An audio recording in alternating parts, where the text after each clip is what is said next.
than meets the eye. Transformers, more than meets the eye.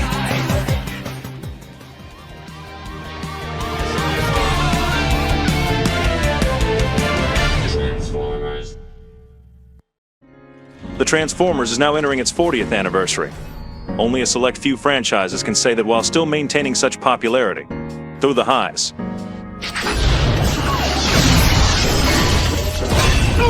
and the lows. Let's rev, rock, and rumble. We'll go back to where it all began. There's a lot to cover with this incredible series, so here are 5 reasons why we love the original Transformers Generation 1 so much. Number 5. It's officially over 40 years since the pilot episode aired back on September 17th, 1984, which coincidentally came out over a week after the GoBots, which came out on September 8th, 1984, eventually beating the GoBots in popularity and buying out the property. And the show was co-produced between Sunbow and Marvel Productions with a total of 98 episodes. Season 1 was a total of 16 episodes, starting with a 3-part pilot, More Than Meets the Eye, before a 13-episodic season proper. It was more an introduction and setup to the series. Autobots, start your engines! Ready, Prime. Let's roll. The second season expands the cast of both Autobots and Decepticons, filling out a staggering 49-episode count. A lot more characters appeared on both sides, only really explained in the comics.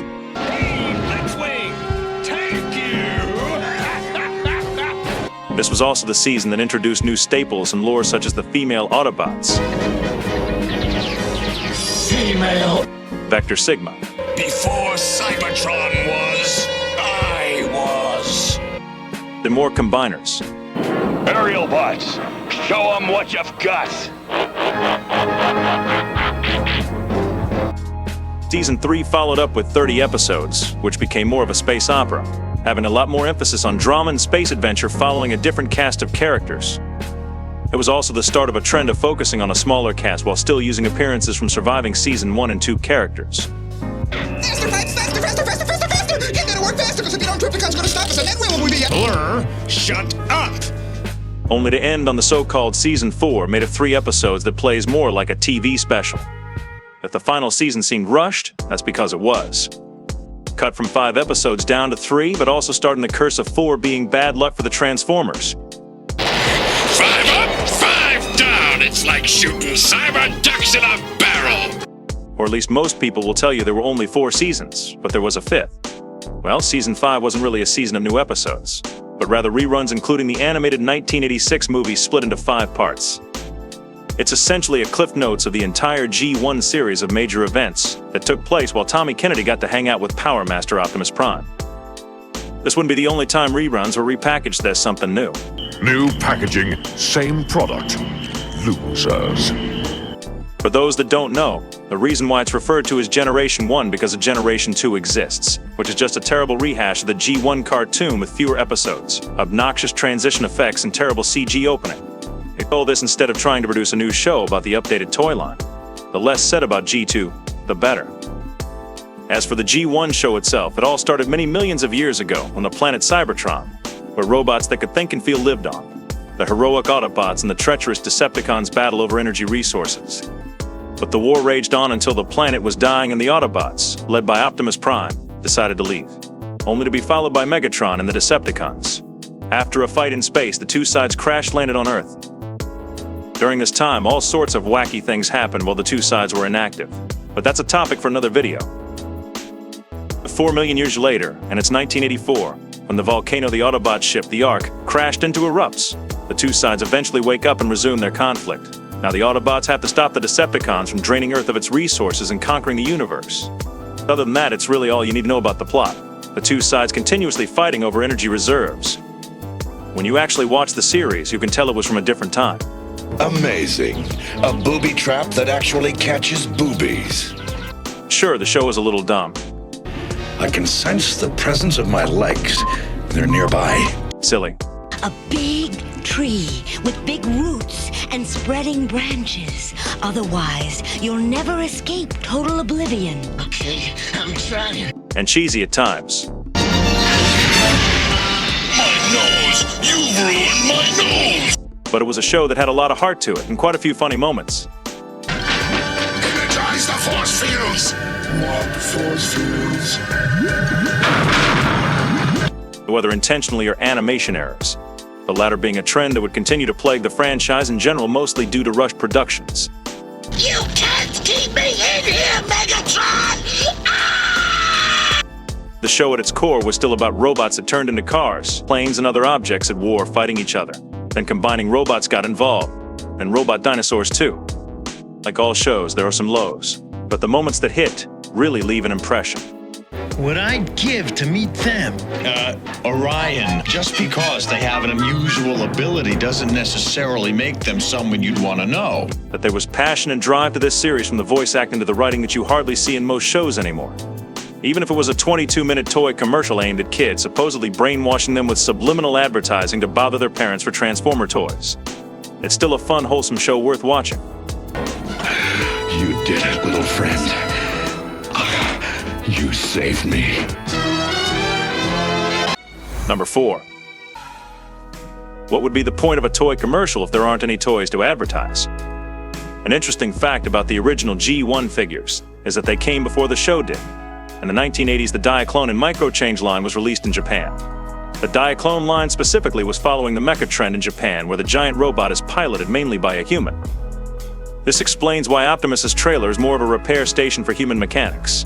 Optimus also has seats on the inside for the figures to sit in. The best thing is how most of them, at least the Diaclone originals, are based on real licensed vehicles of the time. This includes Datsun, Lamborghini, and Mitsubishi, to name a few. The mini-bots based on penny racers are from real cars like Volkswagen, Porsche, and Pontiac. After all, this is a car channel, so of course we'd focus on the vehicles of the Transformers. Some of you would be surprised how toys or shows related to cars could bring about a generation of car enthusiasts. It's such a shame how characters like Windcharger didn't get more screen time, especially since his vehicle mode is of the Pontiac Firebird Trans Am, one of the most iconic muscle cars in America at the time. Each of the characters came with stats and bios on their boxes.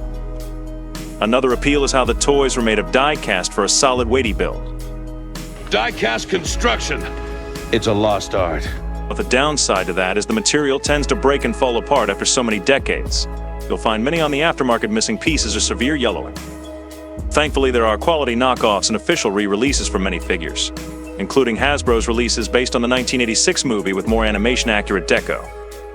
And the original figures came with launching missiles. That might sound like nothing special, but before, Transformers used to have spring gimmicks along with lights and sounds. But with the modern generation, the most in terms of spring gimmicks we have is sound waves or blasters' chest compartments.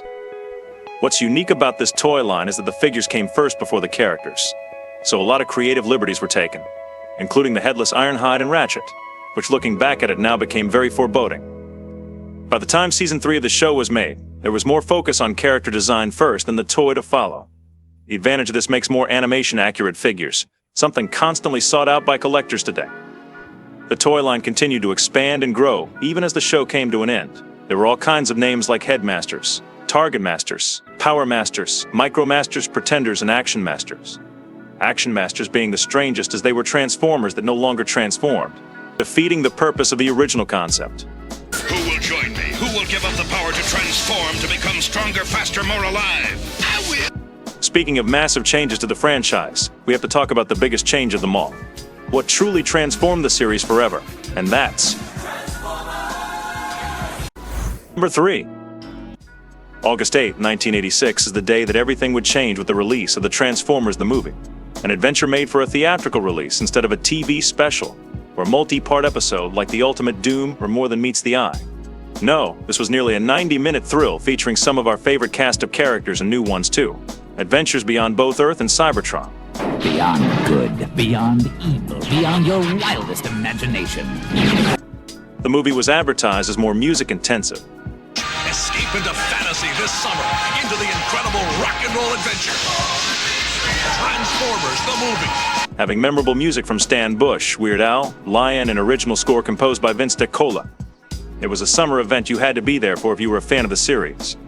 It's a story that will surprise and shock even the most die-hard Transformer fans. Because it was a movie, there was much more the creative teams could do, which included the violence and action they couldn't show on TV. even having a tagline in one of the commercials whether or not Optimus Prime would survive. It's over, Prime. Does Prime die? It had talented actors such as the late great Leonard Nimoy as Galvatron, Magnus! I want the Matrix! who returned in Transformers Dark of the Moon. Orson Welles, and his final performance brought to us the voice of the monster planet Unicron, becoming one of his most famous roles. Your bargaining posture is highly dubious. Even though he never cared about the toy commercial made into a movie. The movie also features Susan Blue, a namestay in the Transformers series, voicing RC. Then you probably didn't understand the situation. The animation work was handled by Toei, showing amazing quality and light effects. The bleak opening of Genocide before the rocking soundtrack of the opening, then taking us to familiar faces we've known and loved. When are we gonna start busting Deceptichops? And suddenly, we watch some of our beloved characters die, brutally. It sets the tone that no one is safe and that your favorite characters might die. A sense of dread missing from the TV show. It felt less of Megatron's usual convoluted plans that nearly destroy Earth and more a sound clever military strategy. The movie would eventually shift focus to our main leads. All new Autobots to the series, including Hot Rod, Cup, Springer, RC, and Ultra Magnus, with returning support from Blaster, Perceptor, and the Dinobots. On a galaxy-wide adventure meeting new friends, new enemies, all to stop the Decepticons and the evil Planet Eater, Unicron, and light the Transformers' darkest hour. It's got a lot of similarities to Star Wars: A New Hope, but perhaps that's partly why it was good. It may have been a commercial failure at the time, This is bad comedy. but it's grown in such popularity today. It's definitely a movie worth watching. A lot from the movie is still used in other Transformers shows. One shall stand, one shall fall. One shall stand, one shall fall. Why throw away your life so recklessly? That's a question you should ask yourself, Megatron. Why throw away your life so recklessly, Prime? It's a pity it has to end like this. That's a question you should ask yourself, Galvatron! Soundwave superior. Constructicons inferior. Soundwave superior. Soundwave superior. Soundwave superior. But there was Transformers media at the time that varied much from the movies and the show, which leads us to number 2. One thing that was very much popular in the 1980s were comic books. You have DC and Marvel. Though did you know Marvel had the rights to the Transformers and had 2 simultaneous publication runs at that? Of the US and UK versions. The difference is that UK versions had additional side stories that helped fill in the gaps or expanded existing storylines. And the comics predated the cartoon being released earlier in 1984, and for a time had crossovers with G.I. Joe, which was another popular property at the time. Comics today are still popular, but not as easily accessible or appealing to mainstream audiences, especially as much as the cartoon was. Although it's thanks to the writers behind the comics that we have such mythos today. Creatives such as Bob Budiansky, Simon Furman, and Andrew Wildman are but a few familiar names when talking about the G1 Transformers. Also responsible for creating the bios about the characters on the toys' packaging.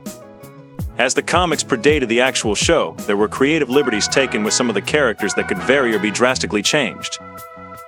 It's one reason why many characters had their toy look compared to the animation models, or Megatron having his original design's colors with a black helmet instead of silver, with exceptions of Ironhide and Ratchet for obvious reasons.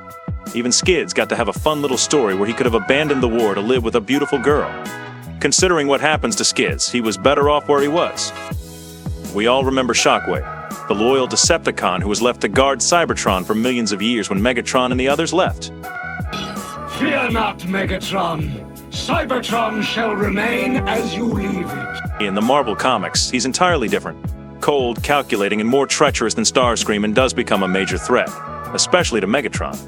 That's right, the Marvel Comics take on Shockwave shows the emotionless machine being the one challenging Megatron for supremacy, not to mention was able to solo against most of the Dinobots. This was such an influential version that other comics and Transformers shows adapt these traits to some degree. I've come under orders of Megatron to let you out and escort you back to him. There won't be any need for that. And the Dinobots' origin was vastly different too. Instead of being built later on, they were regular Autobots that woke up from stasis early to battle against Shockwave. Spike had a brother named Buster, There was the horrific fusion between Ratchet and Megatron, and even the events of Unicron are handled differently. And of course, we couldn't forget the ever-popular... Say the line! Chris. Offlined by the cosmically empowered Starscream. Taken offline by a cosmically powered Starscream, which still gets referenced to some degree by giving Starscream godlike power in different shows.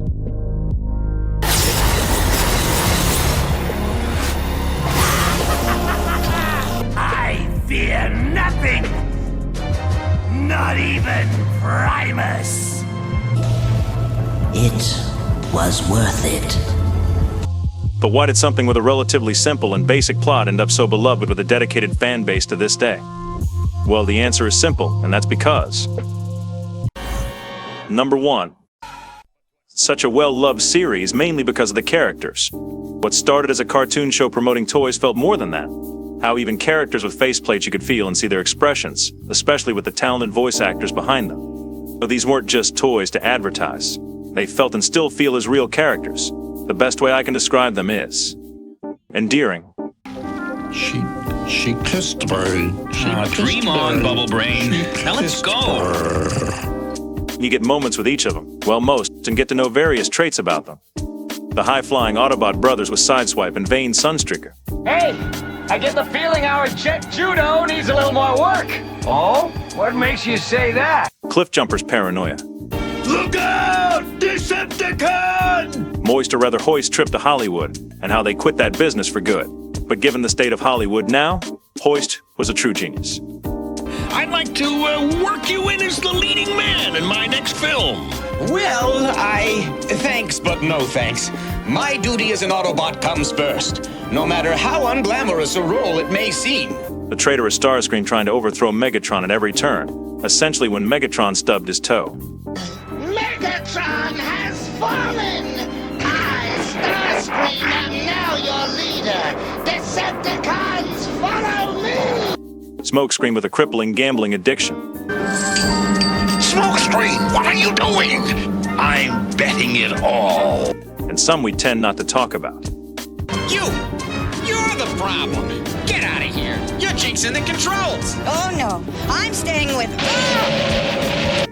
And regardless, they are an enjoyable, colorful cast of characters. And we can't forget about one of the most iconic of them all. Wheeljack. That's right, the Autobots' half-mad scientist Wheeljack holds such a deep significance as he was everyone's first. The first Transformer we see on screen, and also the first that actually transforms. Oh, and Bumblebee is there too. He certainly had a memorable and unique design with the mouth plates and ear fins that would glow each time he spoke. Wheeljack's inventions were a perfect representation of his car. They would work half the time. Wheeljack is also the one responsible for creating the Dinobots, who are the Autobots' heavy hitters and eventually helped save the universe. Grimlock saved universe! Oh, Grimlock hero! Not to mention most people's favorite, Grimlock. Or how the lovable Dino was a brutal Autobot leader abusing Blaster like how Megatron beats up Starscream. At least in the Marvel comics. Me Grimlock no bozo, me king! Well, that line certainly takes new meaning. Each of these characters leaves such a strong, lasting impression. Again, mostly. And none more so than the leader of the Autobots himself, Optimus Prime. In a time where divorce rates were skyrocketing, Optimus Prime became the inspirational father figure children needed. He wasn't just some loud, gruff, action hero type either, which was popular at the time. Instead, Optimus was a kind and caring leader. Apologies accepted. Now we better get to headquarters for repairs. After which you'll return here to clean up this rubble. Someone who knew how to crack jokes and have fun with his team. Is it really you, Optimus Prime? I mean, really? Yes, Spike. This time I am definitely me. Or I. Myself. Or whoever I am. And an all-star basketball player. Optimus was the best dadbot around, at least until Star Saber entered the scene. The Transformers had notable talent too, such as Casey Kasem, Scatman Crothers, and Frank Welker, who was voicing someone from every cartoon of the time. These amazing talents helped bring the characters to life. It's pretty well known by this point how Peter Cullen, the voice of Optimus Prime, based his voice work from what his veteran brother Larry told him. the pages in front of me, and I had gone over them, but I hadn't done my voice for them yet. But I just remember Larry saying, "Peter, if you're going to be a hero, be a real hero. Be strong enough to be gentle." And I just took that softness into the microphone, and "My name is Optimus Prime." And then I read. And this change truly shows with Optimus 2. There is a famous line with an interesting story behind it. At the end of Season 2, Episode 24, the core Optimus says to Chip, Hang on to your dreams, Chip. The future is built on dreams. Hang on. In reference to this line, Peter had to say the following. And this was from a young boy who eventually died of cancer, and he was into crocheting. He crocheted the image of Optimus Prime standing, having transformed, and his motto was, "Hold on to your dreams. The future is built on dreams." He never got to finish it, but the children in the hospital did, who were in his ward all suffering from similar or different circumstances, but certainly very, very sad, emotional. And to bring that to mind, that would be the most poignant, and I would say one that's most endured. Hold on to your dreams. The future is built on dreams. And I just think of Michael, the young boy, and his heart and the effect that Optimus had on him and the hope that it gave him. This is what made Optimus Prime so great and beloved after so many years that to this day some people are still traumatized by what happens to him in the 1986 movie. When Optimus died in the 1986 movie, it felt like a true loss of someone important to us. And if Optimus was the father figure, then his successor, Rodimus Prime, was more of a big brother. Everything's all right, Danny. It was just another nightmare. Having big shoes to fill as someone that was far more popular. Optimus Prime, who could live up to him? Having self-doubts. He's quite relatable to many of the time and today. He wasn't perfect and it showed. Even when in the end he made far more accomplishments than Optimus, actually keeping Cybertron under Autobot command. But you will save them. Rodimus Prime. He never truly had the chance to shine, and it didn't help people blamed him for Optimus's death when in the Marvel's comics he dies without Hot Rod getting involved. But Rodimus Prime is still a character that many hold in high regard for and want to see given the proper respect he deserves. This is the end! You're right, it is. Because I use the real ultimate weapon, my mind. Honestly, a lot of the Season 3 Autobots deserve much more love. Skylynx! Save your ammunition, Autobots! Superior forces are taking over! Well, Commander Modesty's here! Like the brave and humble Ultra Magnus was before future iterations made him overly strict or edgy. But you're doing a wonderful job. Trust yourself more, and in time you'll realize you're every bit as good as Optimus Prime ever was. Or how Brainstorm of the final few episodes was enjoyable. Those creeps swiping my idea! I'll sue! Generation 1 was, and still is, something that you can truly enjoy, even if not for the basic plot, but the characters and their interactions. For both the Autobots or Decepticons. I've got morons on my team! I got him! G1 laid the groundwork for what we would see continued throughout the franchise, either in terms of design, characterizations, and even lines of dialogue referencing the '86 movie. Such heroic nonsense. With that, hopefully now you can see how incredible the original Generation 1 Transformers series was, and why it left such an impact, captivating children and adult audiences of the time. And here's to many more years of this franchise to come. Hope you enjoyed this video. Remember to like, subscribe, and click the bell notification icon for more content on the way.